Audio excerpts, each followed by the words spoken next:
Hello, everybody. Welcome back. Fifth time's the charm. Rewinds, rewind. We Woo! have quite Woo! the episode on our hands Yeah. today. Um, this is one of the greats, I fear. We This fear. this cycle will go down as one of the wildest, most like manic cycles, um, possibly in Rewind's history.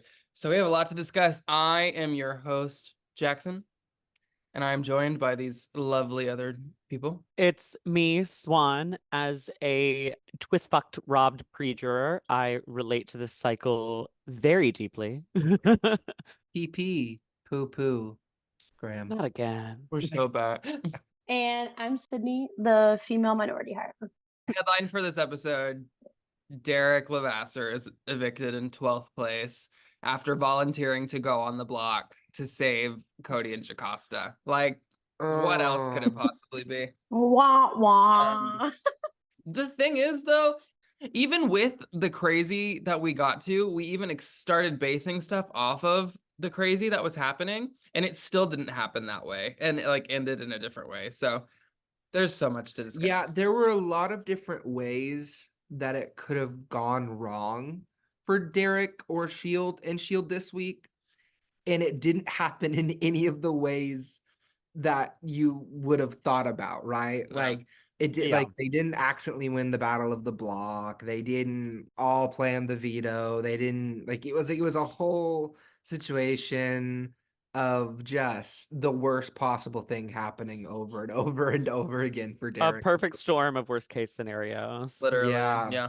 Where do we even begin? What's the HOH I guess competition? we can begin. Obviously, last cycle, Christine was evicted by a vote of 8-2. Mhm. We went into the head of household competition. It was a knockout style competition. So they would be facing off one-on-one. And it was basically like do or die. If you didn't get it correct or were too slow, you got eliminated. It started with random draw at first. So it ended up placing Donnie and Jocasta together first. And Donnie like immediately buzzed in with like a wrong answer, which is pretty indicative of, Par for the course. I think, his game as a whole at this point. So loud and so wrong. So that was fitting. And then eventually it came down to Brittany and Hayden as our last two. So they were both crowned head of household. And then they had one last round where they determined who would pick the order, and Hayden ultimately took first and Brittany took second. So And yeah, a bit of luck here, just how the comp lined up, like who got drawn, who got called out, or whatever. Because Brittany and Caleb were the only ones with perfect scores. yeah. Hayden only got like 5 out of 10, but Yeah. happened to miss the rounds that he Mhm. got wrong. So he got Yeah. super lucky there. Because whoever like quote unquote won each round, they also submitted a list of people they would basically like put up to face each other in the next round. And so that obviously played a huge determining factor. Any round could have gone either which way, and it could have completely changed the results of the game. But yeah, we ended with Brittany and Hayden as our heads of household. The first time really this season that we've had two people on like the opposite sides of the house, or two people with vastly different things that they wanted to do. Mhm. Yeah, As very much like conflicting agendas as HOH for the first time without Absolutely. like kind of an easy nom pool that they can agree on. Yeah, we got far enough in cycle 5. They got the first 4 boots out of the way, which I don't want to say felt like they were the natural first 4 boots, because I certainly don't think that's always the case.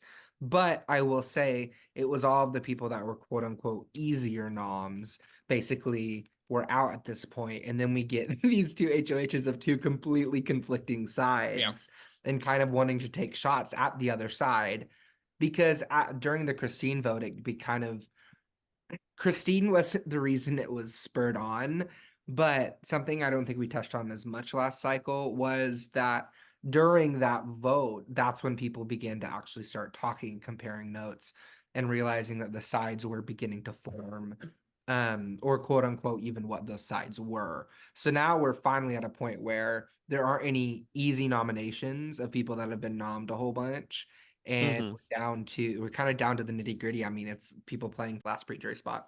And we do have people that have been nommed a lot. In fact, we have the person that's been nommed the most. Well, you know what I mean. In Joey and Kate. Understatement. However, Joey has really integrated herself. She's only an easy nom for half the house now. She's not, Exactly. And it just had been that half of the house that had repeatedly been winning competitions and staying HOH until this. Yeah, it was such a weird situation because Joey wasn't like quote unquote easy nom for a lot of people. That in fact, that's one of the reasons why she stayed over and over and over. And she'd won a couple of competitions, but she'd also sat on the block. So it wasn't like a Caleb situation where she had just been winning competitions over and over. Yeah, she was one vote away from going home. Yeah, Against Devin. Like she sat on the block and managed to stay. Yeah. So, it's honestly, I find that super impressive. But it is interesting how her game has been so weird in the sense that she's not just like your standard stereotypical easy nom, but for some reason she just kept getting put on the block, even though half the house didn't really want that to happen. And she's not even like a pawn star or anything. It's not like these people are just putting her up to put Joey up. Like she's been the target like pretty repeatedly at this point, and she just manages to fight and stay one way or another. Good on her. Yeah. And then Caleb is like largely another story. I don't think he's quite as integrated with things in the house. He is at this point more so leaning towards the Hayden, like Joey side of things, just because he keeps getting nominated by the people on the other side. Yeah. But he still hasn't really had the initiative to like make any formal alliances with that at this point, and he hasn't really had to because he's just. We'll get to that though. Yeah, I was about to say we have a whole Caleb section later. He's just winning comp after comp after comp, and these people not just like doing anything with it. Can't kill him. Yeah. But yeah, so we have our HOHs and Hayden and Brittany. Hayden wants to take a shot at this main group. He wants to take a shot at Shield. Specifically wants to backdoor Derek is his overall plan going into this. Yeah, because Brittany and Derek are the pretty clear, like really good at comp people in this group. And people are kind of starting to see Derek as almost like the glue that's holding these people together in the first place. Which is fair. Yeah, no, I think it's an accurate statement because Brittany and Nicole both really like Derek, and Jocasta and Cody both really like Derek. And more they seem, especially after events for this cycle, they get more and more annoyed with each other. So removing Derek would quite possibly fracture that entire coalition as a whole. Well, and like you said, like I just think it's just interesting how with Shield, it's like Brittany and Derek are definitely like the literal physical shield for that group, but also because of their physical ability, they're also the like clear targets or the most clearly visible members, which also then puts them in the most danger. And I think Brittany is really aware of that. We see her kind of understand that throughout the rest of the cycle, but I think it's just interesting to see how that ends up playing out this week. Yeah, it's like when you have to be the one to get the blood on your hands, you're sort of seen as the ringleader because it's like, exactly, like, you're the ones making moves here. You're the ones protecting the other people. Hayden makes it pretty clear early on that he wants to put up Jocasta and Cody, which is really funny because he just kind of accidentally put up a duo. Yeah, it had nothing to do with the fact that they're like ride or die number ones at all. But it was mainly just like his argument was actually that they're the worst at competitions of that group. So he can remain HOH in order to backdoor Derek after veto. Yeah. Which I would say is pretty sound. But I think the way he went about it and just being like, hey, Brittany, this is what I'm going to do. Locking in. Well, they did. They did talk. They did have conversations, but it was mostly just Hayden having the conversation and being like, oh, by the way, this is what I'm going to do. So whatever you want to do, this is what I'm doing. Well, I guess they did talk a bit because she had originally told him, I believe, that she was going to put up Victoria. Yeah. I mean, she told Victoria and Joey that, I think. I know she at least told Victoria that. And then she told Victoria and Joey that she was putting them up after her and Hayden had their conversation and then went back on it later. Because she had just won HOH last cycle and nominated Victoria and Joey. So, like, if it ain't broke, don't fix it. Yeah, exactly. In Hayden's defense, though, I don't really think there was much different he could have done in that situation, especially because he's nominating first. If he's nominating second, then that's a different situation where you are you have the ability to play more reactive and like change stuff up like last minute if the person, which we see Brittany do, if the person Exactly. in front of you is making a nomination. But when you're making the first nomination, you don't really have much of an ability to kind of go off of anything. You're just Yeah. stick to your guns. Well, I mean, Hayden did kind of just decide, I'm gonna nominate these two people and locked them in, and then kind of just fucked off until Brittany made her nominations, which isn't really necessarily a bad thing. I mean, I don't think it changed much anyway, but No. I do think that Hayden could have been a little bit more like engaged. Like maybe things could have shaken out a tiny bit differently if he had been online and talking through things with Brittany, because Brittany really likes Hayden. I think Brittany would have had a very frank conversation with him had he been around to have that conversation.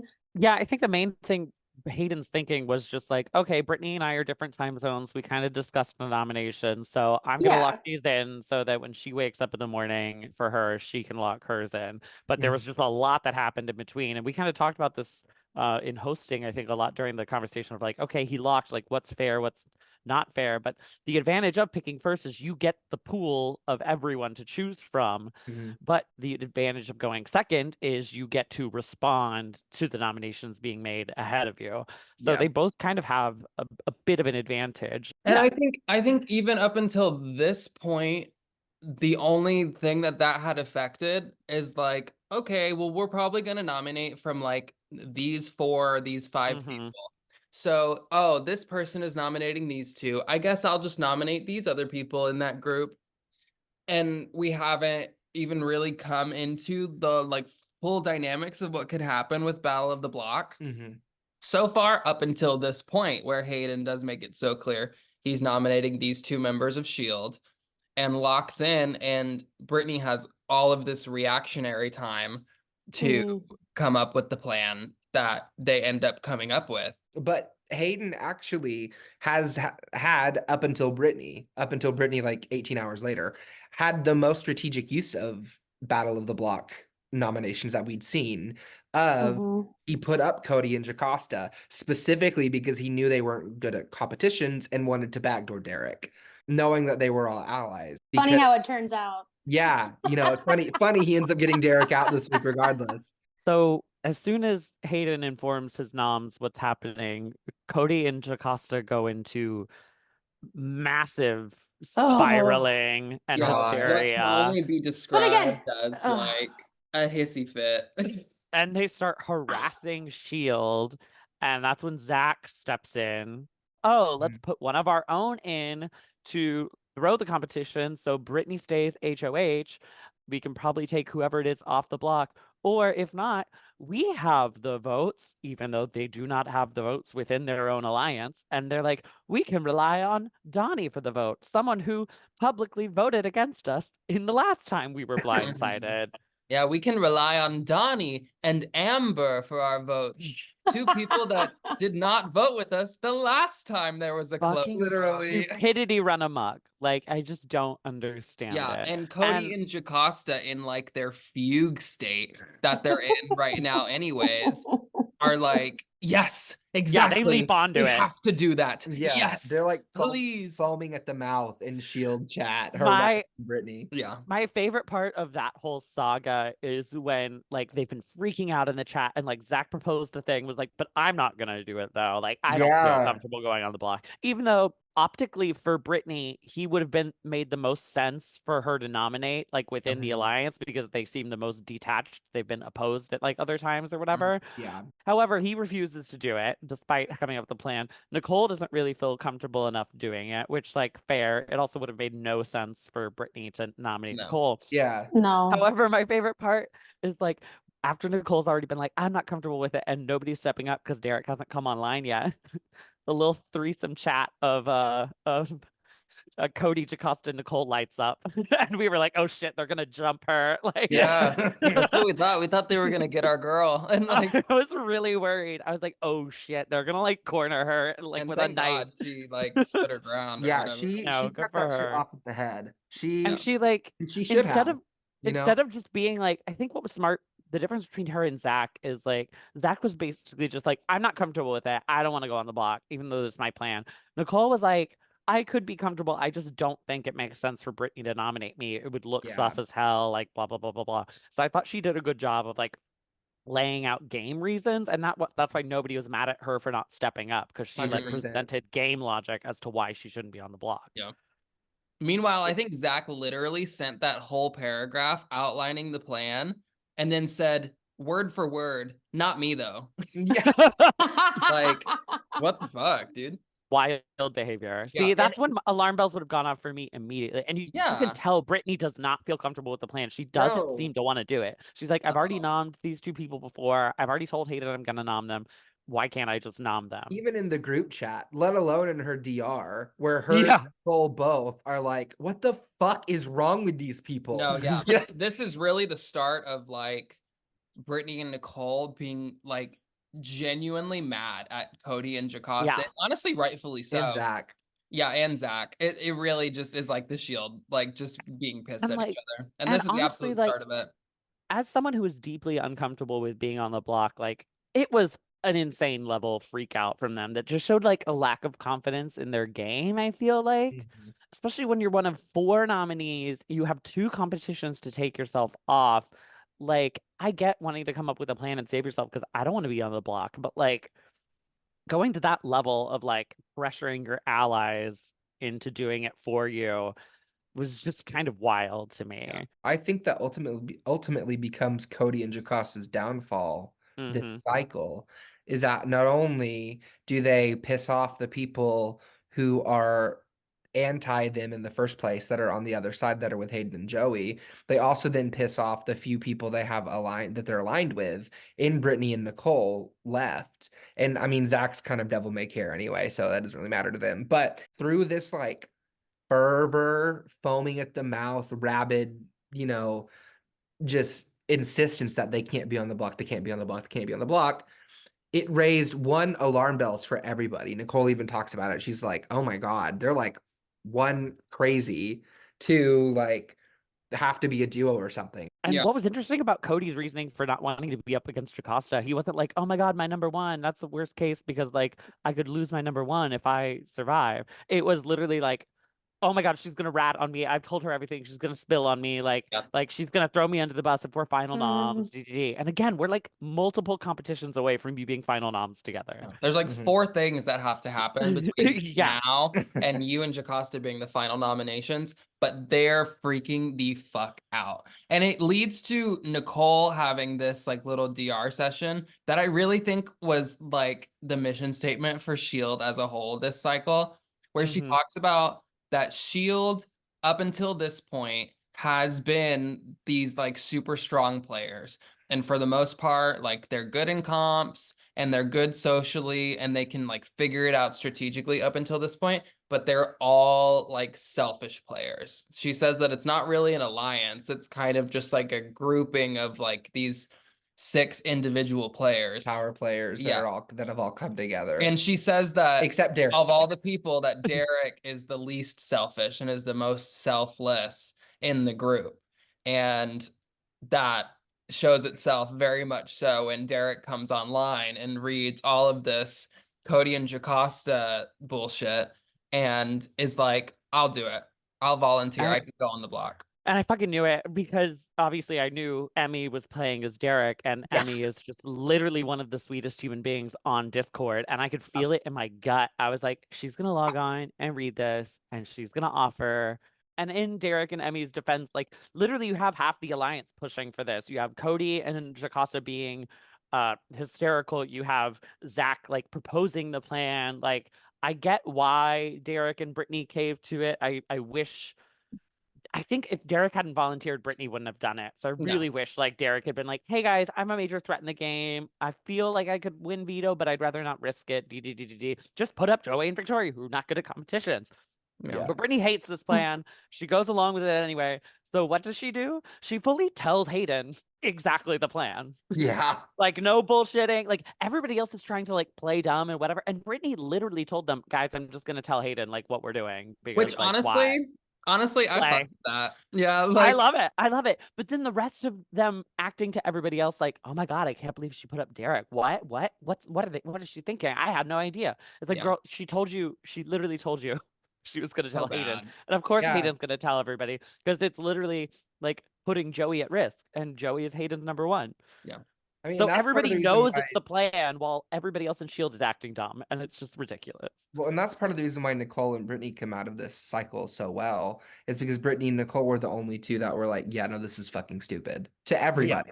A great move on Brittany's part this cycle, I think, was she leaked S.H.I.E.L.D. She told Hayden the exact members of S.H.I.E.L.D. and Amber. Yeah. During this spilling. Yeah, of but the she was like, plot. she didn't have it obviously as like this alliance that's been together since Mhm. week 1 or whatever. Mhm. She framed it as this alliance of people they quote unquote knew were gonna be voting to evict Joey, to get Joey out. Yeah, essentially like a Joey voting block. Yeah. Yeah. I thought it was a great move on her part Yeah. because Yeah. it made her look less sus for the move, and she was like, they're literally forcing me to like Cody and Jocasta are like pressuring us, and Derek volunteered, so I had no choice essentially. Well, I mean, she did, but like she was obviously so pressured by it, and it put such a bad taste in her mouth to begin with Mm-hmm. that she was like, yeah, I don't really want to do this anyways in the first place. So I'm just going to tell you why I'm making the nominations that I'm making. Because it would look sus as hell if she nominated Derek Yeah. too. I mean, and that's the thing. Yeah. With what we said about Nicole, it looks just as sus with Derek. Yeah. Correct. And people also have Derek infinitely lower on their trust rankings than Nicole. And people know that Brittany and Derek are close. Yeah. So if people didn't know what was happening from Brittany to begin with, they would have obviously known the moment that nominations were made exactly what was happening. Like it was this plan, but it was very transparent what was going on the moment Exactly. that Brittany nominated Derek. Which is why it was smart for her to just be honest about it. And so Yeah. after she leaks to Amber, that's when Amber mothers, because Zach is going around the house playing dumb as dirt, being like, I can't believe she did this. Well, I had no idea. And Amber's like, just so like she goes to all her little alliances on that other side of the house and basically tells them, guys, this was apparently Zach's plan. Like Zach is the one doing this. We cannot trust Zach. He is trying to play both sides. Mhm. When in reality, Amber's the one with the perfect middle position at this point. Yeah, that's so true. Like Zach has truly deluded himself into believing that no one has clocked him and that he is sitting perfectly in the middle with both sides going at each other when it's like literally like all their guns are pointed at him. Yeah. I And mean, the he's position- literally like what, third from last on trust rankings now? Yeah, Yeah. like everybody wants Zach out. And whereas Amber is truly like, I think maybe the only person that's very firmly planted in the middle in a way that's actually beneficial to her game. It's the game that Zach's been trying to make for himself, but has just been unable to do so because he's so fucking chaotic and is so obvious when he tries to like scheme and manipulate. Like it's nothing he does is subtle or like under the radar. Like the minute he starts lying, everybody knows he's lying. So And I will give him credit because he was at the top of the trust rankings, like cycle 1, cycle 2, cycle 3. Oh yeah. But this just snowballed from all of the shit with the Devin vote, and then his immediate HOH right after that, where he put up these like middle ground whatever noms, including Amber, Yeah. which really set her on his case.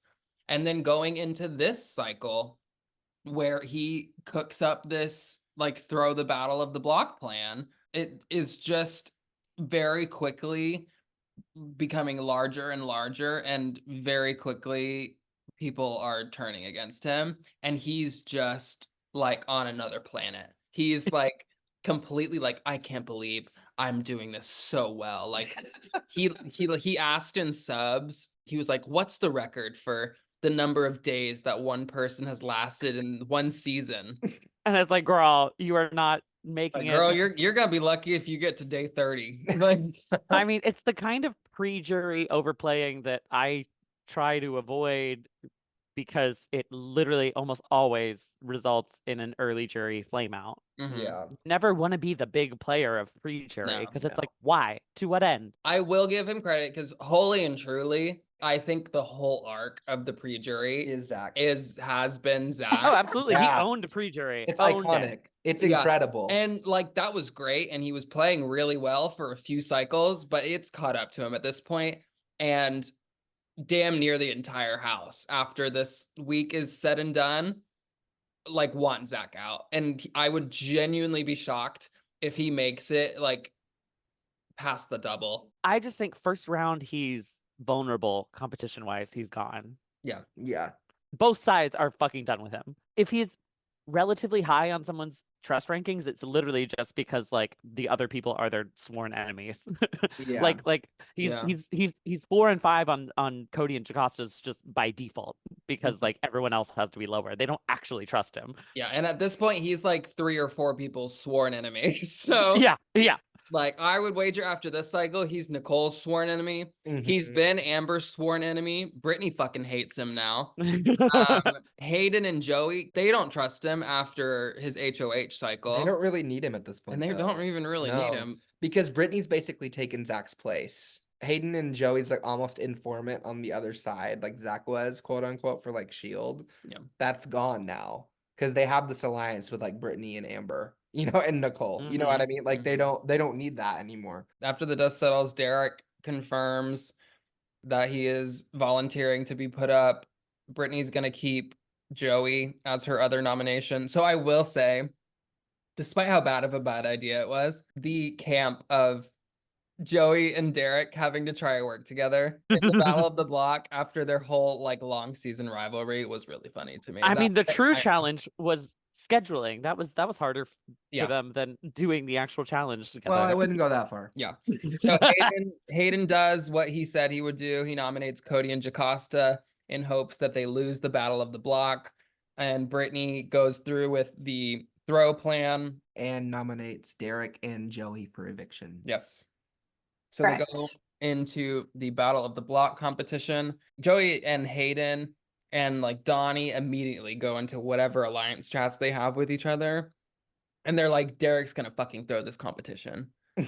And Joey's pissed because I mean, I would be. Yeah, Yeah. absolutely. this is a competition that you cannot succeed like You together. literally have to communicate with your partner. Like Yeah. it literally takes two to do it.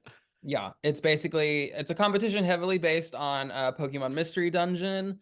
The little Diglett sentry duty where he would like stand guard and Pokemon would walk over the little trapdoor thing and they would have to identify their footprints. It's literally that competition. One person is given basically the key of like, these are the possible Pokemon and these are what their footprints look like. And then the other person is given the footprint itself and they have to communicate back and forth between each other to figure out who the Pokemon is and who their partner is. Cody and Jacosta do it pretty quickly after the deadline is set, and Derek and Joey very quickly realize that they do not have compatible schedules in any way whatsoever. And basically, as soon as Derek is not available is when Joey is available. Derek is like, okay, Joey, when can we do this? And Joey responds with, well, are you just going to throw it? And Derek starts freaking out, goes to Nicole, like, I don't know what to say. Yeah. So there's like an hour probably of Derek doesn't respond. And then Derek just says, I don't know how to respond to that. That's it. And meanwhile, we're sitting here like, okay, but when are y'all gonna do it? Yeah, we're Yeah, they still have adding yet to in- try and schedule. Like Derek has fully, I feel like, made his availability clear. Yeah. Joey has not. Mm-mm. And this is when Joey goes to her alliance and she's like, well, Derek's just not even going to do the competition. Like, Derek's just like refusing to do it. Yeah, like Derek is stalling the competition to just get us DQ'd and not even be able to do it. Meanwhile, Joey has not even responded with her own available time. No. Yeah. Which was ridiculous, but whatever. But I will say I understand her being upset that she was like, you're just gonna throw this, and Derek was basically like, yes. And so she Yeah. fuck you then. You Yeah. know what I mean? Like it's Well, and especially because this is the first time that people have really tried to throw it. Like so far, like we said, like people really haven't been gaming Battle of the Block. It's No. been like an actual good faith effort to win, and Joey knows that, considering she's been on the block like every fucking every week single Give week. that she's since been the in- game started. Yeah, given that she's played in 4 Battle of the Blocks by this point. Right. So this is the first time she's run into the issue where her partner is like, you know, literally admitting to throwing it so that obviously the other two people can get off the block. And I mean, she's obviously like, this is bullshit. Yeah. I get it. No, I And get then, it of too. I'd be course- pissed too, because there's like nothing you can do about it. Yeah. Nope. Yeah, Not I one would, I would be thing. infuriated too. But yeah, finally, like 18 or 20 hours later or something, they finally get it together. And they did not need to put Derek in. Joey by herself No. would have lost this competition about 10 times over. Yeah. So Because Derek was giving decent clues. I feel like not like the best clues, No. but Joey was still just way off on the Yeah. guesses. Derek was like describing the footprints, and Joey would just like go on the complete other side of the board and be like, okay, it's this one. Yeah. You would think she was blind. I was like, can you see? Derek does throw in a few like purposefully incorrect guesses, probably like 3. It was like 3 or 4 or something. Yeah. But even then, they get another like 9 penalties just Yeah. based on being wrong straight up. So like they didn't even need to risk it. They could have put Victoria in with Joey and they would have lost. Well, and Derek got enough concerned about it that he even contemplated, like in his DR and talking to Nicole, like, do I even throw this? Yeah. Like, should I actually just like really try? Because I'm really nervous, especially after the thing that really set Derek off was everyone else knowing that it was a throw plan. Then Derek was like, oh my God, they're going to be mad at me. So, And they were. and they should have been. And Derek was like, should I just like try to beast this anyway and just get myself off the block and try to win immunity for myself through the battle of the block? That way Hayden can't backdoor me. Yeah. Derek literally didn't even have to try to throw that bad because it was even if Derek had not thrown in those like 3 or 4 throw guesses, they still would have had like 10 penalties. Yeah. Which makes the whole thing even more tragic. Yeah. Yeah. It was even more like none of this is necessary.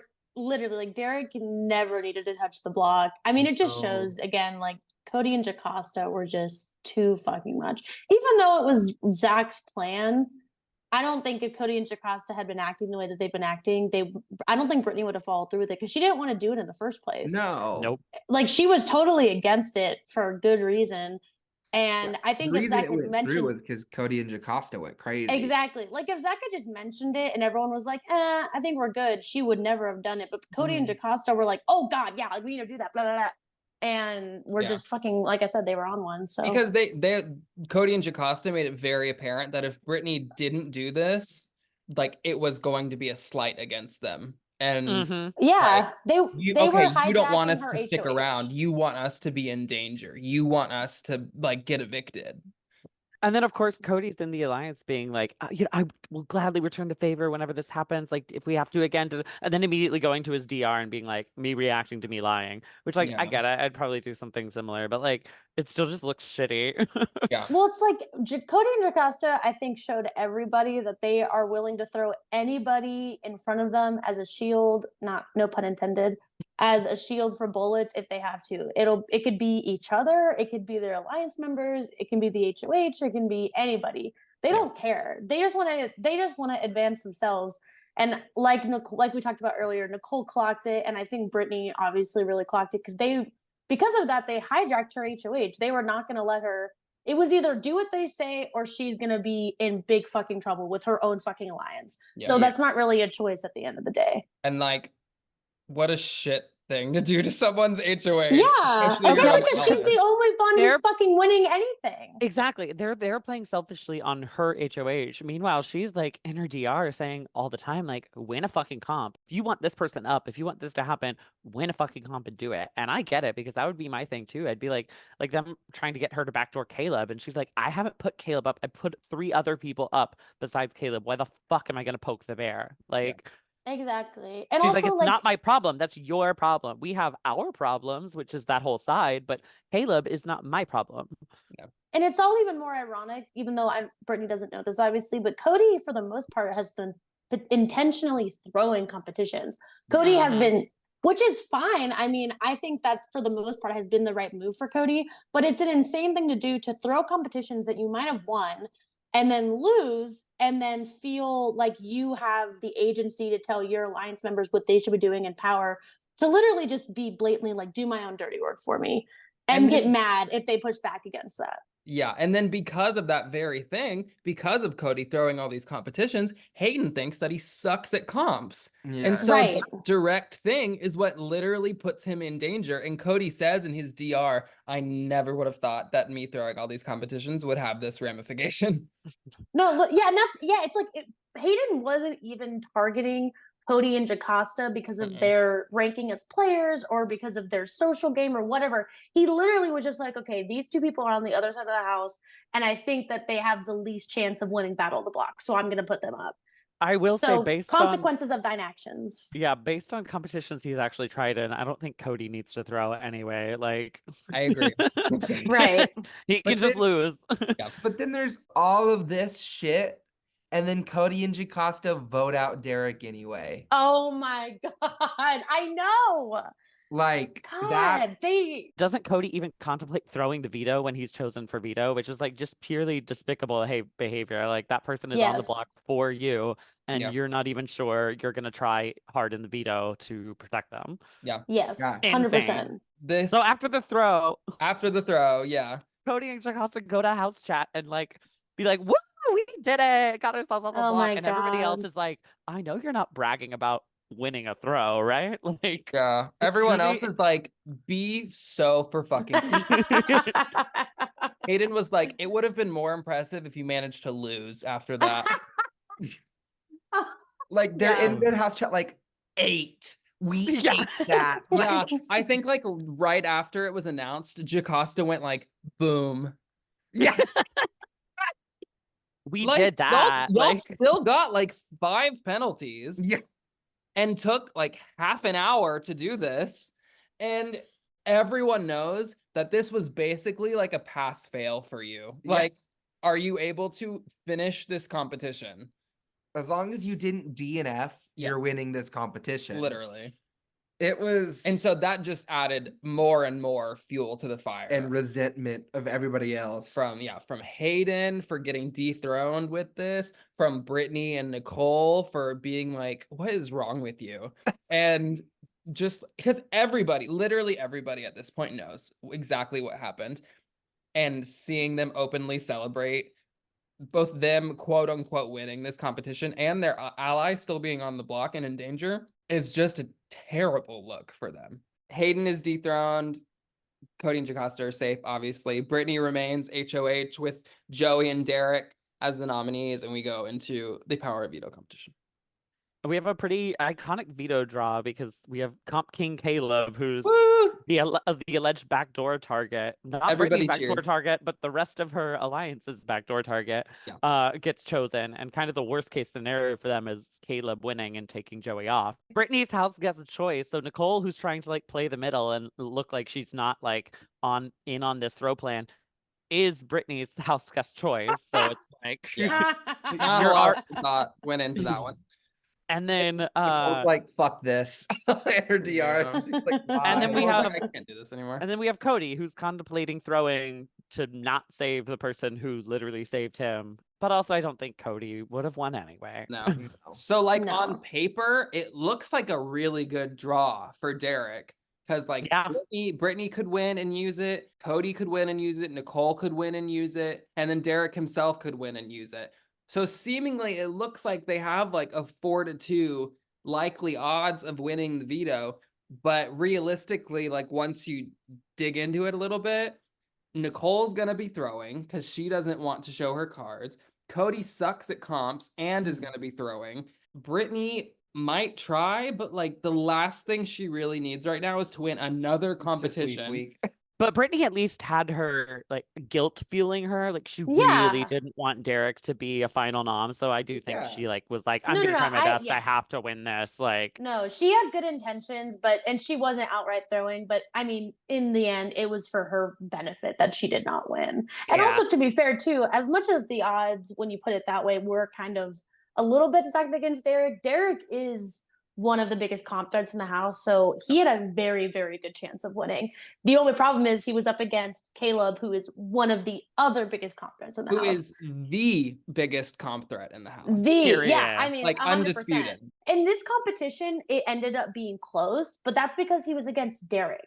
who is also very much like dominating. But like when Caleb wins, he tends to win by a fucking lot. And like it's not close. I mean, it's very, very impressive. And Caleb and Derek actually were far away from the rest of the competition. Everybody else got like over 20 by minutes. a large margin. Meanwhile, both of them were what, like 7 minutes something? 7 minutes something. Derek was ending- 7:52 and Caleb was 7:40. As Sydney said, it ends up coming down to Derek and Caleb wins by 12 seconds. Yet another competition where Derek gets second in it. So bad. Heartbreaking for Derek for sure. And so obviously this is like doomsday scenario for like as soon as it rings in that Caleb has won this veto competition, Jocasta and Cody are like, oh my God, Derek, we're so sorry. We'll get the votes for you to stay. Jesus. Donnie and Amber. We have Donnie and Amber. But kind of unreported by us so far, if the nominees had stayed the same between Joey and Derek, Derek still goes home. Like 6-3, probably. It's really like. This is one of my favorite parts of the cycle is that Joey fully asks Caleb not to veto her because she is so hungry to prove that she can stay against Derek. I mean, as soon as she was nominated next to Derek and found out about the throw plan, she was pretty confidently in her alliance chats like, I have the votes, guys. Don't worry. Like, I'm staying she was against not Derek. scared. And she wants to stay against Derek. Like, she did not want to come off the block. She wanted to prove a motherfucking point. Which is pretty powerful. So hard with that. I love that energy was iconic of her literally going, Caleb, I don't think we need to risk it. Don't use the on me. I have the votes. It was pretty fucking awesome. Yeah, her wanting to face Derek head on was really cool to see. I big props to that. I live. And really, at this point, Derek's only chance of staying is if Zach's bullshit got spread around enough and Brittany realized she can and should backdoor Zach. And those conversations just didn't start early enough and didn't spread far enough. No. And maybe it was also just with like Brittany's time zone. She just put in a like, I'm renomming Victoria. I think maybe if timing had been different, she would have been able to have some more conversations and figure out that that was maybe the right path forward. But they found out a little too late. Yeah, because it was fully like probably no more than like 12 or 18 hours after the renom that Zach's game went from like, oh, people are starting to figure this out to full send, like the entire house knows what you're doing. Yeah, and it was interesting though, because it's interesting that those conversations didn't start happening until people started talking about the vote, because they had like a full nearly 24 hours to discuss things as they were waiting for Caleb to decide to use the veto or not, and for Brittany to do her renom, specifically because this is what I was trying to talk about, or what I was alluding to earlier with Caleb. Caleb wins the veto, but we see, and again, unfortunately, in another cycle where Caleb wins power and then doesn't really do anything with it. He doesn't take any agency once he's won the competition to further himself into that side, which is going to be a problem for him going forwards, because then he'll just be Caleb, who they're going to try to get out in a double. You know what I mean? Once he like loses his purpose, because if he had taken the time to ingratiate himself with this side of people, they would be less likely to do that. I mean, this is just Caleb's story. I feel like he has these moments where he's finally getting a foothold. He finally has some leverage. He finally has a chance to really, like you said, like integrate himself into either one side of the house. I mean, it's obviously Hayden and Joey's side of the house. Yeah. And it's like, he's right there at the ledge. And then he just totally backs up and is like, I don't want to talk to people. Yeah. I don't want to be here. Which he said it's like, in his DR. Okay. Yeah. And it's like he knew for hours and hours and hours that he was going to use the POV on Joey once they figured it out. And he just decided to wait until deadline to use it. There's not really a lot of logic to, who you're going to use it on. The whole house knows you're going to use it on her. Why not just use it? Why are you delaying it? And the same thing happens with the vote. It's like, why are you just fucking around when there are real places for you to kind of move yourself in? Like, he's still iconically no alliances. He is the only house guest left with not a single alliance, and he is not trying to get in one. No. I mean, he is truly, I guess, okay with being a lone wolf, which is fine, but it's like, he's not going to be able to comp out forever.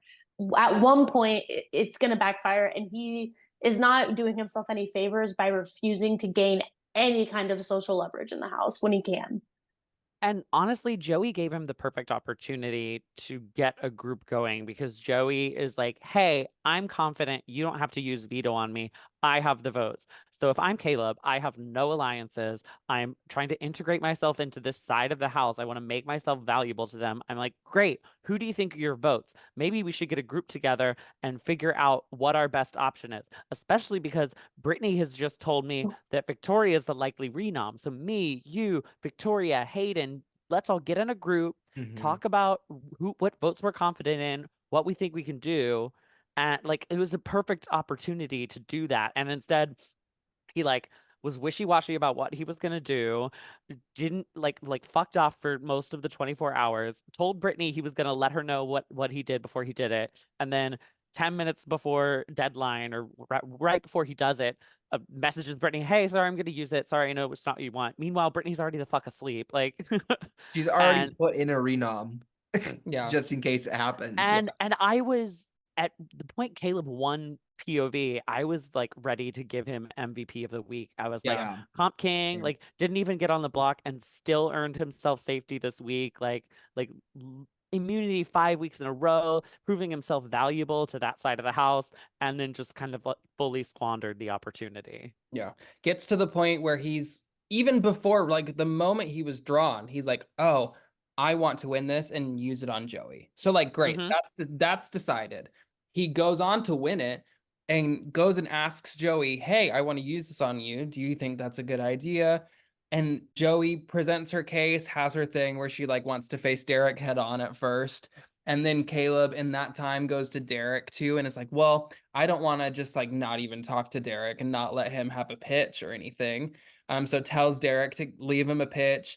Derek leaves a really good Great pitch. pitch. Yeah, like for his position against Caleb, like for the relationship or like lack thereof relationship that they've had, it's about the best pitch that Derek can make to It was Caleb. really good. It was very good. Because it essentially, I think the crux of it, the most important part, the most compelling part of it is like, hi, they're literally targeting me because I'm a comp threat. So what do you think's going to happen when you're the only comp threat left in the game? Like, if I'm gone, what are you going to do? And I'm willing to like not nominate you. I'm willing to like stick together, make some sort of deal, whatever.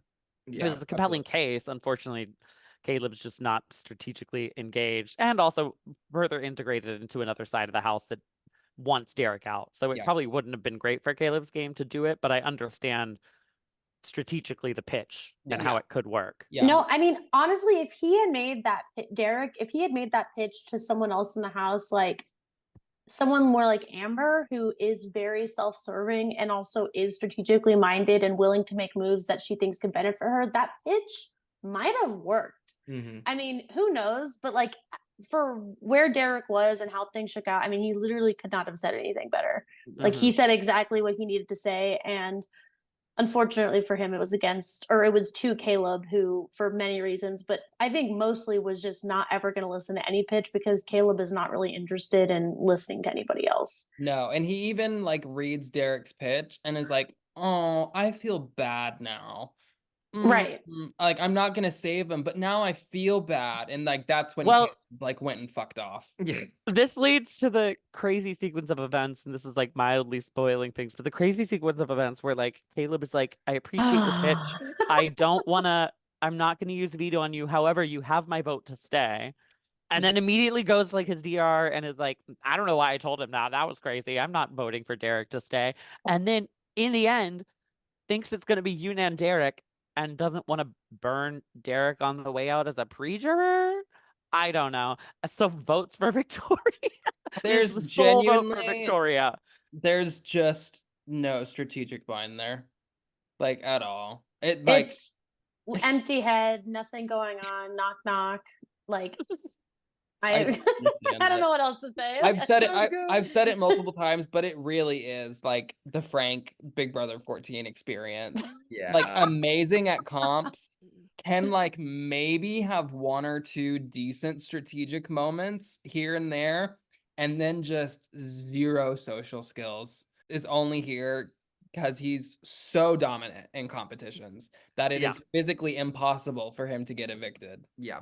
So Brittany makes it very clear that if the veto is used either way on Derek or on Joey, she is going to put up Victoria as the replacement nominee. While this happens, and another grand exhibit from Cody and Jocasta, Caleb wins the veto, and Jocasta's like, OMG, now we can backdoor Hayden. We should totally backdoor Hayden. Oh, right. And Brittany literally just responds, no. Like, Brittany's like, I have no relationship with Victoria at all. Why would I nominate Hayden? Yeah. Who I have a good relationship with. I don't want to burn anybody else.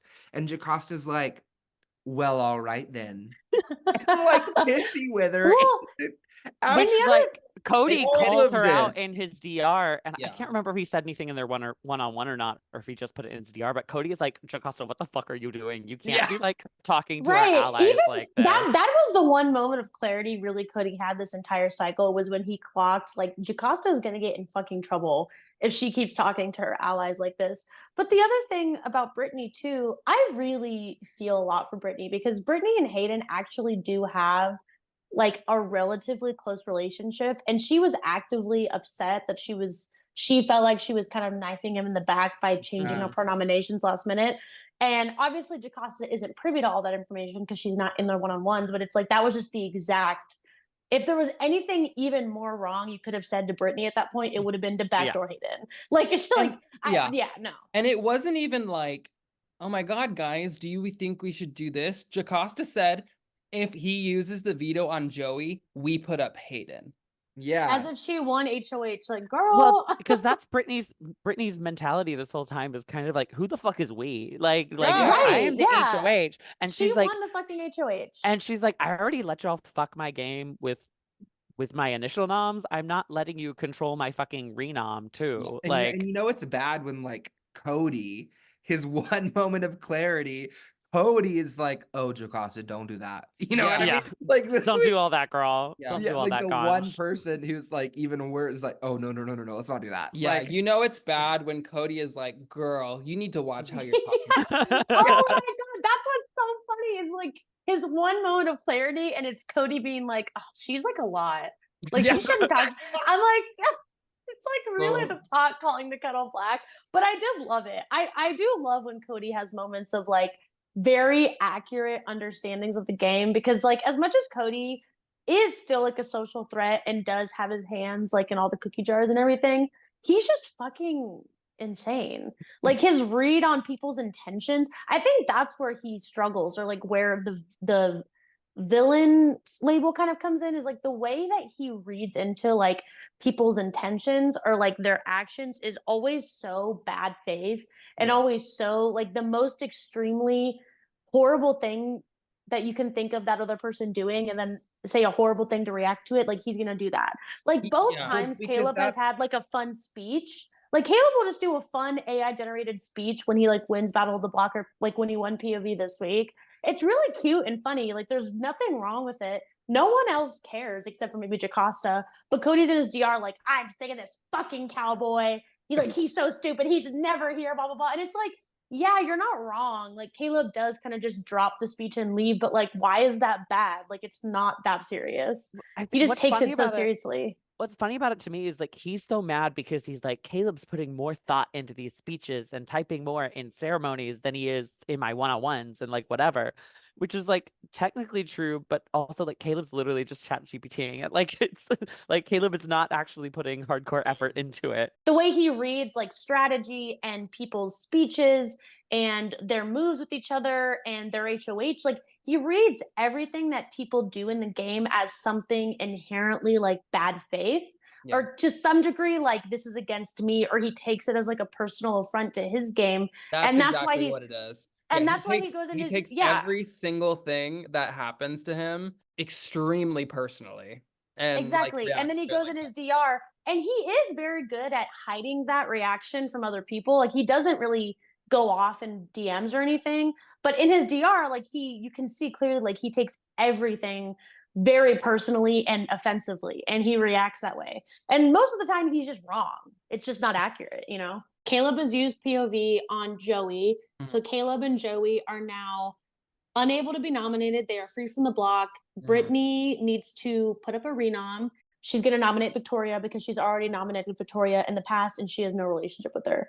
So then she renoms Victoria. So the noms are locked with Derek and Victoria as the final nominees. There are 9 votes in play this cycle, and it already seems pretty much that the votes are going to be lined up for Derek to go. They for sure have Hayden and Joey, obviously. They for sure have Zach and Donnie, despite whatever bullshit they're spouting to Shield. We have Donnie. Yeah. So that's 4 already to begin with. They have Caleb. They have, Caleb, or they should have Caleb. We'll get to that in a bit. Yeah. So really, it should be like 6 votes already between Zach and Donnie, Joey and Hayden, and Amber and Caleb.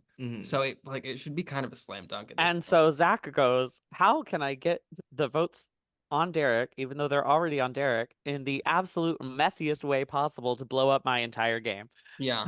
Typical Zach week. He decides he wants to get someone else's game blown up instead of his, and having someone else be like the quote unquote 5th vote, so that he can just be like, well, the votes aren't there anyway, so sorry, Derek, I have to vote with these guys. I don't want to vote in the minority. And he picks the right one, because he picks Amber to be like, she's flipping, there's nothing I can do, she's the 5th vote. So Amber has kind of been sick the past couple days, so she hasn't been able to be like extremely socially active, but she's been checking in and stuff, and she was in 0 danger whatsoever, because actually Amber and Brittany and Nicole have formed this trio alliance, because Brittany and Nicole are fed up with Shield's bullshit between Zach and Cody and Jocasta and Derek probably going home. They're over it. They are seeking greener pastures, and that greener pasture is Amber. So they've made this alliance, and so Brittany, being HOH still, is like, neither of y'all are in any danger. No way in hell am I putting any of you up. Like, y'all can chill. So Amber comes back online, and at first is like, oh, I don't really know like 100% what I want to do. I do personally really like Derek. But then she hears that Zach is trying to do all this bullshit. Because Zach spouts it to Shield. Yeah. And Brittany and Nicole, who are now allies with Amber, run straight back to Amber. Like, oh, Zach is saying that you're like an absolute no-go, that like we don't have you, blah, blah, blah. We don't have this. Because Cody and Jocasta are like, okay, we have 4 votes right here with Cody, Jocasta, Zach, and Nicole. We just need 1 more. We need to go and get Amber, and we need to go and get Donnie. Like, those are our votes that we can get. So they're going off and doing that. And yeah, Zach is exactly that. Zach is saying, well, I'll try and talk with Donnie, but I'm already hearing from Amber that it's a no-go, and Amber is for sure evicting Derek. And Amber has not said this to anybody. And so, yeah, Brittany and Nicole go and tell Amber, and Amber goes like scorched earth.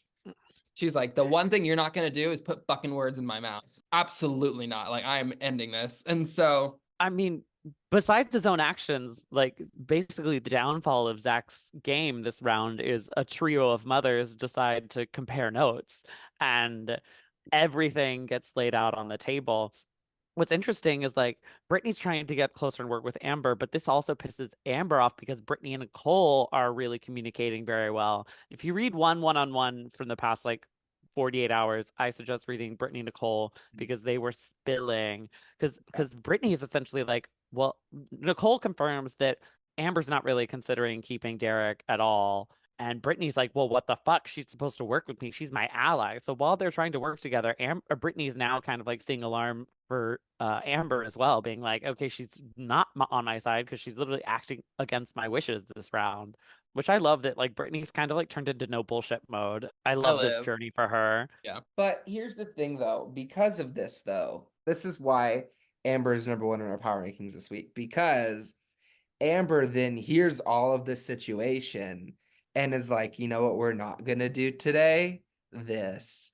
And so an alliance is formed. Cody and Jocasta, and Amber and Brittany and Nicole. It's literally Shield without Zach, because Derek is basically toast at this point. And they make it, and Amber's like, all right, guys, listen up here.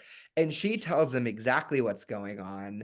and it kind of assuages the situation with Brittany because she says, hey, Zach is doing this.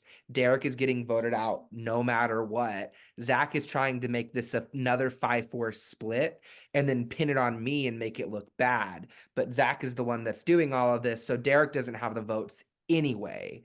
So that is what's going on. And he's the one he's the reason that Devin went home because he did this exact same thing, cycle 3 with Devin and started the 6-5 vote. And then she flipped that out and flipped Zach there. And then she goes, and then Zach put me on the block because he didn't want to piss off any of you guys on the sides. Like she goes the fuck in. Yeah, Amber really lets that whore have it. Like it's so fucking, it's brilliant. It's one of my favorite. It's so good. It's so fucking good. It's been an absolute like standout like moment for Amber so far. She does all of this, but she does it so like succinctly and so like, this is everything that I have gathered against Zach. This happened on this day. This happened on this day. I wrote down this, and this. And she basically gives like on a silver platter Zach's head to like these 4 people. And they just like, it's like a collective like light bulb moment. Yeah. And pretty much single-handedly, Amber forms this whole conglomeration of people solely against Zach.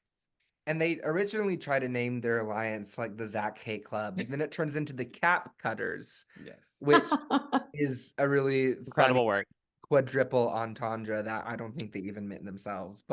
And it basically this effectively kills Shield. And it's kind of, it's really interesting. And Nicole clocked this in her DR, which I really liked from Nicole, of her talking about Amber actually does also want Derek gone, but she's made it to where Zach is the reason that Derek is going home. So I can't, and then she's like, so I can't even really be mad at Amber for this whole situation because Amber's doing what's best for her. And honestly, it's probably better for me and Brittany with this whole situation happening. So Nicole clocks that. And Nicole kind of has this realization moment in her DR of, okay, well, maybe this isn't the worst thing in the world. It sucks, obviously. But Brittany and I get to get out of this, basically, scot-free and set ourselves up in an even better position and not like just be fucked with Shield the whole time. What's interesting is that Amber is essentially doing exactly what she's accusing Zach of doing. Yeah. She's just not getting much of the flack for it. Like he's trying to pin it on her, and she's like, no, it's actually on him, even though I firmly want Derek to go as well. And I think that's what's great. And yeah, I think Brittany and Nicole did a good job of realizing they're on a sinking ship. And how can I strengthen my bonds with Amber? How can I strengthen my bonds with Hayden? How can I, stay connected to the other side? Which is funny because Zach at one point accuses Nicole and the others of like, oh, they're not doing a good job to like reach out to the other side and make bonds. And I'm like, Nicole literally has better bonds with the other side than you do, sir. Like, yeah. It's just another example of Zach's like other reality that he's living in, because while all of this is happening, while he's basically been plucked out of Shield and Amber has replaced him, he is in his diary room being like, wow, I played this game so well. He's like, this is perfect. He was like, silly little Derek, I can't believe that you volunteered to go on the block. You fell right into my trap. It's just so good. Yeah. And I think what makes it so masterful, like Swan said, is Amber being able to do all of this and still get what she wants out of it. I think that's I think that's one of, I mean, I'm definitely putting it as a contender for best move of the season in terms of like switching up her positioning and basically anchoring her at the top of the house and being in the pivotal position of everybody needs Amber right now. The only person she's potentially pissed off is Brittany a little bit, but Brittany's still kind of forced to work with her anyway. Like Brittany doesn't have a choice right now. Yeah. Yeah. That and Caleb. Caleb and Amber just hate each other. Yeah. It was a very killer move from Amber. It was very good. Yeah. But it basically solidifies Derek going home because one, it's what Amber wants. And two, Zach and Donnie are already voting for Derek anyway. And so Cody and Jocasta, being Cody and Jocasta, decide that, okay, well, we're just gonna jump the sinking ship that we've caused to sink. We're gonna jump That's on the weirdest ship part now, to which me. was Because wild. everyone knows about the throw plan. Derek has admitted the throw plan. So now you just like look like shit. Like, yes, you went along with the majority and like saved Victoria, but A, Victoria knows you weren't on her side. Mhm. B, you just look like a shitty ally to everybody now because they're like, damn, you couldn't even give Derek the pity vote. And Yeah. then C, they fully outed that they have like close ties with like Amber, Brittany, Nicole, because why else would they have known to flip their vote and known that the majority was going in another way? And Zach fully clocked that. So I will give him props for that at least. But oh boy, Gravity. nobody would have been mad at Cody and Jocasta for voting Victoria out because they're like, everyone knows he went on the block to save your asses. So you Yeah. actually just look worse to the entire house because you didn't even give him the pity votes. Yeah, Yeah. they might have come out of the cycle better had they voted wrong on purpose. Yeah. And just Yeah. stayed voting for Derek. People would have been like, well, at least they like went We down get with the it. ship. You know what I mean? Yeah, Like they're honorable. They're honorable allies. Like D. No, instead everybody else is like, "What the fuck? I can't believe you did that to Literally. Derek." This, It was this man so- literally is going home because of you, and you can't even throw him a fucking pity vote. Yeah, No, it was fucked up. It was really fucked up, honestly. Donnie and That's our Zach vote, have already committed, despite saying whatever to whoever. They've already committed to themselves. They're voting out Derek. Mhm. And then so really Derek's already dead to begin with. But this alliance with Amber that Amber makes, the shield with Amber replacing Zach. The cap cutters. Yeah, the cap cutters absolutely seals it. They're already at 6 votes to evict Derek, I believe. And then at that point, Nicole flips and Brittany. What she thought she was gonna do. She didn't want to do it, but she saw the writing in the stars from the beginning. Yeah. And she talked about that in her DR. She talked about having to vote out Yeah. save face with Amber and Victoria Yeah. and the gang, unfortunately for Yeah, her. and that makes sense for her because those people actually like her. Yeah. And want to work with Oh her. yeah, absolutely. Meanwhile, Yeah. Cody and Jocasta literally just like ping everyone in that new alliance, and they're like, "What should we do? What should we do? Like, what are we doing? Are we voting out Derek?"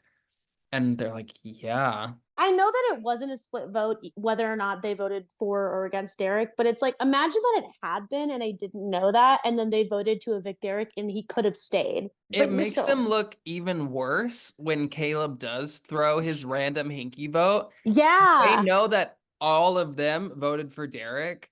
So when it's 8-1 anyways, Nicole literally says all 4 of us could have voted for Victoria and she would have gone home. And Yeah. Derek Yeah. would still be here. So it's just another thing that makes Cody and Jocasta look that much worse. But it's the same logic that gets so annoying sometimes of, oh, the votes aren't there, so I guess I have to vote in the majority, when if they just talked to people, the majority could change and be something else. But Amber almost fell prey to that at the beginning of when veto was used. She was like, well, I don't know if the votes are there to keep Victoria. I don't know if is Derek going to go? I don't know. Thankfully, Amber's like a normal person and like went and talked to people and was like, oh, this is fine. We can evict Derek. It'll be fine. They can't have predicted that Caleb is just insane and just for some reason decided to vote to evict Victoria just because he said as a lie to Derek that he would keep Derek. I mean, could they have predicted that? No. But again, like, why are you even, you don't have to predict anything. Just vote the way that it serves you when you've already fucked yourself in terms of revealing that there's a whole side of the house that you're a part of. Like nothing Cody and Jocasta did this week was No. Their fall from grace has been not surprising because this behavior has been there from day one, but truly beautiful and horrible to witness at the same time. It's like watching a car crash. I cannot look away. All the votes come in, and Derek is ultimately evicted in an 8-1 vote. Mm-hmm. With Caleb being the one vote to keep Derek. Caleb keeping his like lie 1 sentence promise. I don't know. And also, again, like I said earlier, pushing the vote deadline for no reason. Caleb was the last to vote and came on and was like, you know what? I want to vote to evict Victoria. And we're all like, why? Yeah, and at that Literally point, why? at that point, I had Caleb on like my own little personal power rankings or whatever. I had Caleb at like 4 or something at that point. No, he was higher, and that moment alone dropped him. Yeah, Yeah. and I saw that, and Caleb was like, "I'm mentally unwell," and voted to evict Victoria, and I went, "He's going Dropped. lower. He's going lower than Nicole and Brittany. Like this can't." Literally, because he just, like I said, I don't want to beat a dead horse or whatever. Caleb just has moments where he is like, I'm like, oh my God, he's about to reach the peak, finally climb over the hill, finally get to the other side and really change up his game. And he just takes 5, 10, 12 steps back for no fucking reason. Well, to be fair, Caleb actually did know the part of the reason Caleb ended up voting Victoria is because he found out it was now going to be unanimous that Cody and the rest of them had flipped. Yes. So he's like, oh, now I have to, I'll look bad if I don't keep my promise to Derek. When it's just like, nobody fucking cared about your promise. Even Derek was like, this makes no sense, but I don't see why he would lie about it. Right. Well, but also, like, what's the point in lying about it? People are telling Caleb that, but Caleb isn't in any alliances. People don't really value Caleb that much. The only people that do value him are his side of the house, who obviously are not the ones who are making the vote now an 8-1 or 9-0 vote. The votes were already there. He doesn't know who's telling the truth. He doesn't have any kind of social power. I mean, it was a bad move. Don't value him enough to put him in any alliances with them. They value him because he'll win comps and not target them. Yeah. And then he's the number one target for the other side because he keeps winning comps. No, that's really all absolutely. he is to them. He's don't value a him shield that as won't nominate them. Yeah, exactly. 100%. It's kind of like how Amber for a few cycles was mystifyingly not in any alliances, even though she was so well liked and so valued by so many people. And she was very aware of that and was like, bitch, I'm done with this. And she finally like pushed herself into some very key alliances that are now serving her very well. It's like she had the exact same problem, albeit she came in with a lot more social leverage from the beginning, but she actively worked to fix that. And it's now really helping her, and it's making her, it's the reason why she comes out this week on top. Whereas Caleb has had other similar-ish opportunities to do the same thing as Amber, and he just refuses because he either logs off and checks out for the rest of the cycle, or he wants to be like wild card crazy cowboy and just makes random sporadic moves that he doesn't tell anyone about and then leaves again. And it's just like, that's not going to serve anybody who wants to be your ally. It's frustrating because the whole point of comp wins in Big Brother are to better utilize your social position. Like you want to use those competitions to your social and strategic benefit. Caleb is essentially just treating it like survival, like an immunity run to the end. Like let me just win as much as I can to protect myself, not using those competitions to further his position in the game. And I think that's what's ultimately so frustrating. Is it's like you have you have the opportunities. Like every single time you win a competition, you have an opportunity to use it to your advantage, and instead you just kind of like fuck off and be like, well, I'm immune for the week, so let me just like chill. Yeah, absolutely. That was by and large the week. Yeah, Derek gets evicted. Rip, Emmy. And now we're into our official jury phase. I know, we've officially entered the jury phase. We can go back and hit on anybody if we missed. I really think the only people we didn't talk about like at length are like Donnie and Victoria. Who didn't really do much. Donnie was gone for Donnie most of the did cycle, literally nothing. Yeah. Donnie, I will give Donnie props because he somehow had Shield like snowed. They were like, oh yeah, we got Donnie. Donnie's gonna vote with us. No idea how though. Yeah. It was none of his own work. I do think he has and had before this point made a conceited effort to try and get in with Derek, like specifically. Mm-hmm. So it might have stemmed somewhere from that.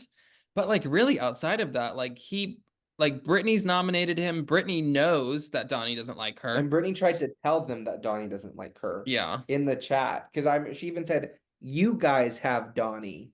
I don't have Donnie. Yeah, that was another Jocasta. Yeah. Jocasta said, yeah, we have Donnie. Like we can get Donnie. And Brittany literally replied to it and said, you have Donnie. I do not. Yeah. I will say one thing for Donnie's game that really was nothing he did but does affect him is I think it really is helping him that Zach is becoming the new snake of the house. Yes. Because after Donnie admitted that he was that vote that helped keep Joey, everyone's been like, Donnie's a snake. We can't trust Donnie. Like, we're so sorry that we blame Zach, blah, blah, blah, blah. Now they're realizing, no, like, Zach was to blame. Zach is shifty. Zach can't be trusted. And I think that's taking a lot of heat off of Donnie and putting it onto Zach. And I think that really benefits Donnie's game because I think people honestly will go after Zach now before they'll go after Donnie because they see Zach as the bigger threat. Yeah. And he's caused more like actual like anger and like ire from people in the house more so than Donnie has. And a lot of that came to be this week. I mean, this is really the week where people really started comparing notes on him, on Zach. So again, nothing Donnie did, but I do think that's an important thing for his game, especially because Donnie and Zach are like bestie duo. Yeah. And they both make, they're playing very mirrored games of each other where they're both being messy. They're both trying to be middle of the road. They're both trying to like cause fires and like not get blamed for stuff. And so far, Donnie had taken most of the heat, and now I think Zach finally is, and that is probably good for Donnie's game. So yeah, it's almost like swung back around completely to the other way, to the point where people are blaming Zach for so much and so hard that they're like, oh my God, Zach's been using Donnie this whole time. Yeah, exactly. And again, it's not because Donnie's out there like helping feed that narrative. Like Donnie literally was not here at all. The only reason Donnie's name even came up this cycle was because people needed to know how he was voting. But it really is helping Donnie that Zach is now the snake of the house. We also, because there's like a million other things that happened this week, we didn't really touch on Team Rocket, but also their mission ended up being rather inconsequential and minimal effort was put forward. They had to accuse someone of being in a showmance, so they defaulted to Joey and Hayden just because they're the most obvious duo at the moment. Yeah. And so like Nicole mentioned it to two people, like Cody and Brittany. I will say the one interesting thing though, and this is actually the one thing Victoria did this episode, was in Team Rocket when both Zach and Nicole agree, oh yeah, it's obviously got to be Hayden and Joey. Victoria clocks that and she's like, so y'all have been talking about Hayden and Joey, huh? Like obviously like you're choosing people from my side of the house and you're clearly been talking about them because otherwise why would that be the obvious choice? So that's something she did. But also at the same time, Victoria keeps treating Team Rocket like it's a real alliance. Like she keeps being like, I've got Team Rocket, like at least I've got that alliance with me. And it's like, girl. I was just about to say she actually does clock that in her DR though this cycle. Shocks me. She's like, oh well, when they're trying to gather votes for Derek over Victoria, because obviously Victoria's on the block, which is kind of crazy that she was a final nominee and we barely talked about it at all, right? But she does clock that in her DR. She's like, oh well, I have 2 votes at least because Zach and Nicole won't vote me out because I'm part of Team Rocket. And she was like, wait a second, they don't have to work with me. No. Right. Literally, that's basically how it went. It was like this realization for her of like, oh, Nicole and Zach might not have my best interests at heart. It was funny, crazy. It's almost like you didn't choose to be in an alliance together. Yeah, right. It was so funny. It was so funny to watch her have that realization and like circle around on it. And I was gonna say that was a perfect opportunity to bring up Team Rocket because of Victoria's whole thing regarding Team Rocket so far and her treating it like a real alliance up until this point. Yeah. But also, I would also wager to say that the other really important thing that was kind of Victoria's like whole storyline this cycle was her clocking how close Nicole and Brittany are. Yeah.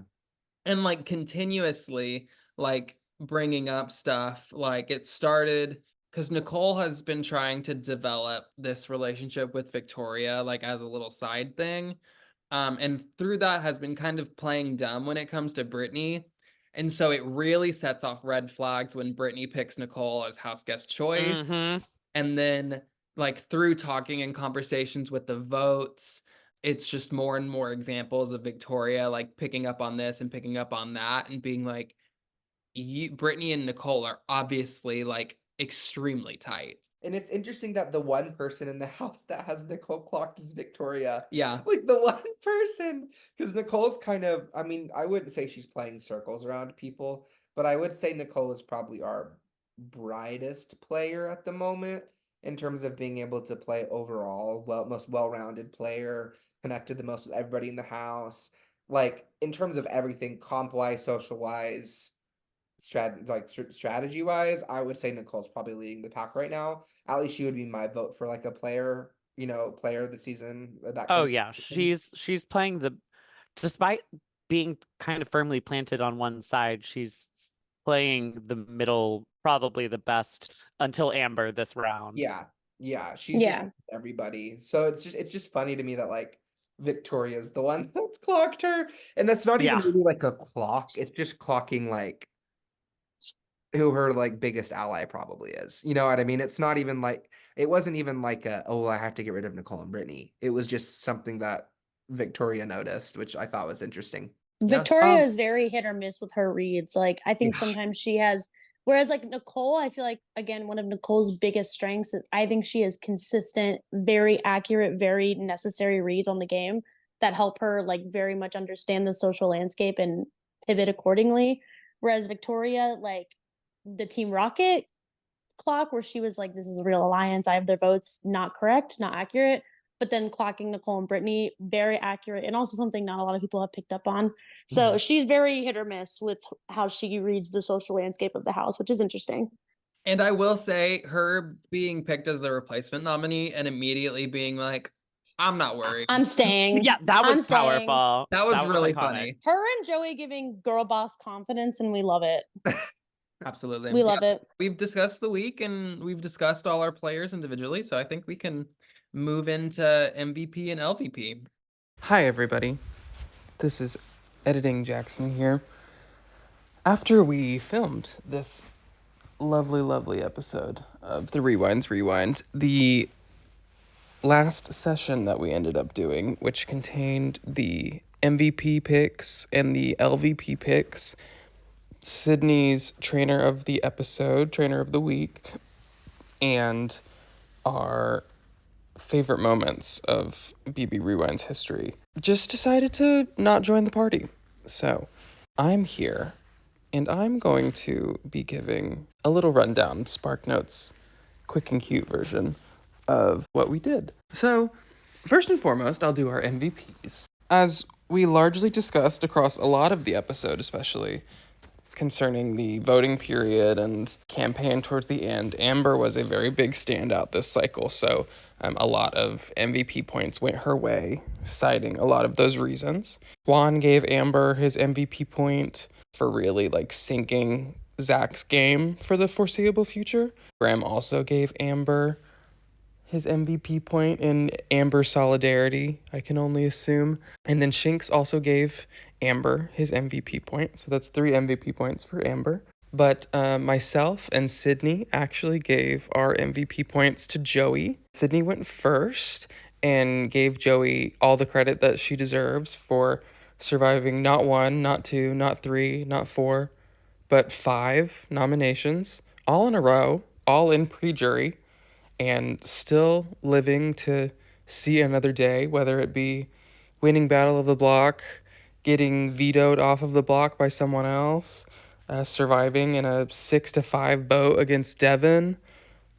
She's just a little cockroach, a little block roach, in fact, and she just will not die in this game, and she deserves all the credit for it. So after Sydney's beautiful rendition and delivery of her MVP point to Joey, I was convinced, because I was going to also give my point to Amber, but I wanted to give Joey her props as well, and Amber got props basically the entire episode, so I was okay giving Joey some props as well, because I love an underdog, and I love the fight that Joey has, and how she just refuses to give up and fights tooth and nail. So I gave Joey my MVP point as well. So that made Amber 3 MVP points and Joey 2 MVP points for this episode. And then LVPs, Swan gave his to Zach for the obvious reasons, I would think, the dumpster fire that his game has turned into, that he is staring at and mistakes it for like this beautiful sunset. Graham gave his LVP to Jocasta for being a hot fucking mess with Cody this cycle, and all of these shenanigans involving the Derek volunteering and thinking the HOH was a we thing instead of a Brittany thing. Front to back kind of being a complete fucking disaster along with Cody.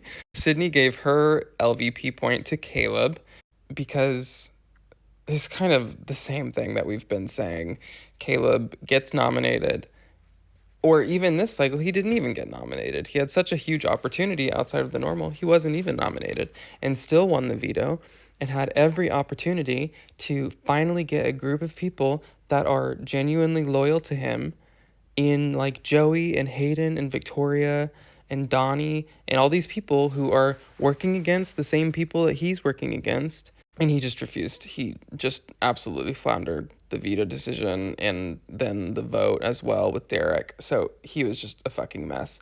I gave my LVP to the other half of the disaster duo of Jocasta and Cody. I gave my LVP to Cody for all the same reasons as Jocasta. He was a hot fucking mess this cycle, and largely was the reason that Derek went home. But I do see a lot of fun potential in Cody, and I think he's a really great personality, even if he can be a little overbearingly negative sometimes. And I think if he loses some of that negativity that he can have little outbursts of, that he can just be an overall like fun, like rootable villain. And I think he can prove himself, and he is a genuinely good player. So I just want to see more of that. So I chose Cody for my LVP. And then Shinx, I don't think this is allowed, but Shinx, because this is supposed to be like who we want to see more of moving forward. But Shinx chose Derek. So he volunteered to go on the block when he did not need to, about 3 times over. And then absolutely everything that could have gone wrong for him went wrong. And he got evicted almost unanimously. So speaks for itself. Sydney then did the trainer of the week, and should come as no surprise to anyone or shock to anyone. She chose Amber. Amber really chewed this eviction vote portion of this game up and spat Zach out with it. And she really like ran this shit. She has 2 great new allies in Brittany and Nicole that are on her side. Damn near everybody wants to work with her. Amber far and away deserves trainer of the week. So snaps to Amber. We've done our MVPs and LVPs. We have decided our trainer of the week. The only thing left to do is to take a little stroll down memory lane and rewind time and talk about some of our favorite moments of BB Rewind's history. We are on cycle 5, and there are quite a few good moments on cycle 5s. This is usually the point in the game where the pre-jury phase is like at a close or largely coming to an end, and the game tends to ramp up at that point. So we have a lot of really great moments to talk about. And we kind of started with some trauma dumping. Juan went into detail about Big Brother 9, how Swan was a part of the MILFs duo with Chris, Sheila, and Sharon, and they had gotten evicted far before their prime. And a part of a twist on Big Brother 9 was that the audience voted for one of the previously evicted house guests to have the chance to come back into the game. But the chance part of that was that the most recently evicted house guest was the other option. And so it was the most recently evicted house guest versus the house guest that the public voted on. And all of the people still in the game voted on if they wanted this mystery house guest, which they didn't know, but is the person that the public voted on, to return to the game, or if they wanted the person that they just evicted to return to the game. So in light of this, Jen, famed Big Brother Rewind's 2-time player, runner-up, winner, 2-time AFP, Jen DeTorno, devises that one of the MILFs is obviously going to be voted to be the person to return. So we need to make sure that it's the most recently evicted person that comes back into the game. So she volunteers and she hatches this whole plan to be put up as the replacement nominee and unanimously evicted in order to block one of the MILFs which obviously was Sheila, it was Swan in this case, but block one of the MILFs from re-entering the game and working with Ryan and Jacob and kind of overthrowing the power structure. And she successfully does that. She gets put on the block, orchestrates her own literal eviction, and then blocks Sheila from re-entering the game. Rather iconic moment, if you ask me. But Graham then decided to talk about his trauma from Big Brother 8, in which his alliance of himself and Dustin and Danielle and Jamaica through to their fifth member of their alliance, Joe, who is also known as Blaze, who was on the pod a few episodes ago. Jamaica had just put him up as a pawn the previous cycle to ensure that someone else, that their target, went home. And so to try and appease Joe, everyone threw head of household to Joe so that he would be safe and kind of do it as like a favor. But little did they know that Joe had been kind of radicalized and like flipped against them by Zach and Carol, the secret like power duo that was on the opposite side of the house and working against this main alliance. And Joe was handed head of household and then proceeds to nominate Jamaica and Danielle and flips on the whole alliance and kind of flips the whole power structure of the game on its head, and sends everything into a tailspin. And it was chaos, pretty much. And Graham ended up having to convince Eric, who won the veto, to not use the power of veto on Danielle, because if it was used, then Amber would have gone up and it would have been confirmed either Amber or Jamaica would be going home, and they were the big like dynamic duo of the season who later returned for Big Brother 13. So that would have been like doomsday scenario. So Graham managed to convince Eric not to use it. And then they try and save Jamaica by voting out Danielle. But Zach and Carol had it in their minds to, no matter what, do the opposite of what Dustin and Amber wanted to do, just to break up that alliance like as much as possible. So through everything, Jamaica, who I had literally given number 1 in the power rankings the last like 2 episodes and been like, you can pencil in Jamaica for final 5 because she's going to be there. She's so well solidified and she's doing amazing. Gets evicted in 9th place and is the first member of the jury and is like robbed. It was crazy. Then I hopped in with my trauma from Big Brother Rewind's All Stars, where I played a Cher, and I was an accidental comp beast and had a sweep week cycle 2, and then I got targeted for a fake alliance that didn't even exist between myself and Abby Lee Miller and Bernie Sanders, called the ABC Alliance, that literally never existed, but Cole and Sydney are fucking psychopaths with Jeevan and had it in their mind that it existed, so they had to snuff it out, I guess. And so Betty White won fucking HOH after I spent 22 hours in the pressure cooker and literally fell asleep standing up and missed my check-in because of that. And so Betty White hatches this backdoor plan to backdoor Cher because I had that sweep week and then I almost won the last like 2 vetoes or something like that too. And Betty White decided that I was against her and wanted me out. So they devise this backdoor plan on Cher and nominate Julia and Lori, who end up being the final 2 of the season, which is kind of crazy that they were nominated together the last cycle of pre-jury.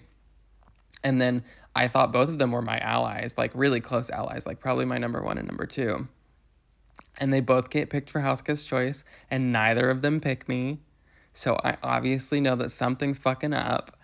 And then they play night moves like immediately because everybody is available to do it literally that very moment. And so I watch as fucking Laura Dern wins Power of Veto and then confirms to me Laura Dern, who I also thought was one of my close allies, who I literally was an active asset in campaigning for her to stay cycle 1, where she could have gone home. But no, she reveals to me that there's been this backdoor plan to backdoor Cher the entire week, and she wants to use the veto on Julia because Julia is one of her closest allies, And I spent another like 12 hours trying to talk Laura Dern off of the ledge and tell her that Julia and Lori are with everybody and everyone thinks that they're their number one, because I thought the same thing and that she's just playing into their games if she does it. But she didn't fucking listen, and look where that got her, 6th place, after not using the coup d'etat, the like 3 opportunities that she had. So joke's on fucking her. But Laura uses the veto on Julia and I get backdoored. And I just don't even have the energy to campaign after literally not sleeping for the pressure cooker. And I just kind of unceremoniously get evicted. But everyone says that I was robbed, so I'll take it. And then Sydney talks about Big Brother Rewind 6, where she was partnered with Matt, aka James, on the season. And Ashlea won HOH and wanted to nominate Bo, who was on the other side of the house, but needed a pawn next to Bo.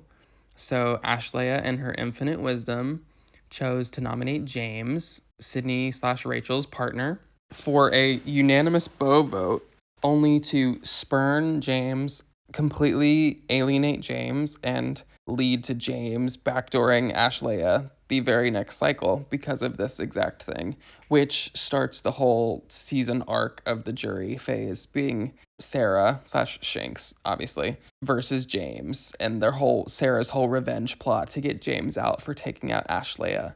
And then Shanks talks about Big Brother Rewinds 3, in which Lisa Donahue was nominated, and hatches this Operation Save Lisa that utterly fails, and she gets evicted, if not unanimously, pretty near unanimously, because just no one really liked her in the house at all. And she proceeds to have a mental breakdown in her diary room and goes to sit and wait in like her sorrow for this battle back situation in Big Brother 3, where the first part was like a competition that would decide the top 2, and Lisa like tryhards it and gets so many points, and Jerry, who was the first boot of the season, like phones it in and barely gets any points, but all he had to do was get second, so Lisa wins by like hundreds of points, only for Jerry to send like 20 points or something and still get in to be eligible. So because those two were the top 2 in the competition, it goes to a vote with everyone that's left still in the game, and they vote on which of Jerry or Lisa to re-enter the game as like a full-fledged house guest, and they unanimously vote to have Jerry, the first boot, come back into the game instead of Lisa, because they hated Lisa so much. And I'm sure that spawned another breakdown of her own. So yeah, that was all the moments of Rewind's Cycle 5. And thus concludes the pod. We will see you guys next time, where we'll actually have a bit of a double feature talking about the first cycle of jury, and also we will talk about all that happens in this double eviction that is coming up as well. So we will have not only 1 boot, but 2 boots to talk about. We'll have a double eviction, so double the MVP points, double the trainer of the episodes, and double the fun. So we'll see you guys then. Thank you so much for listening. Bye-bye.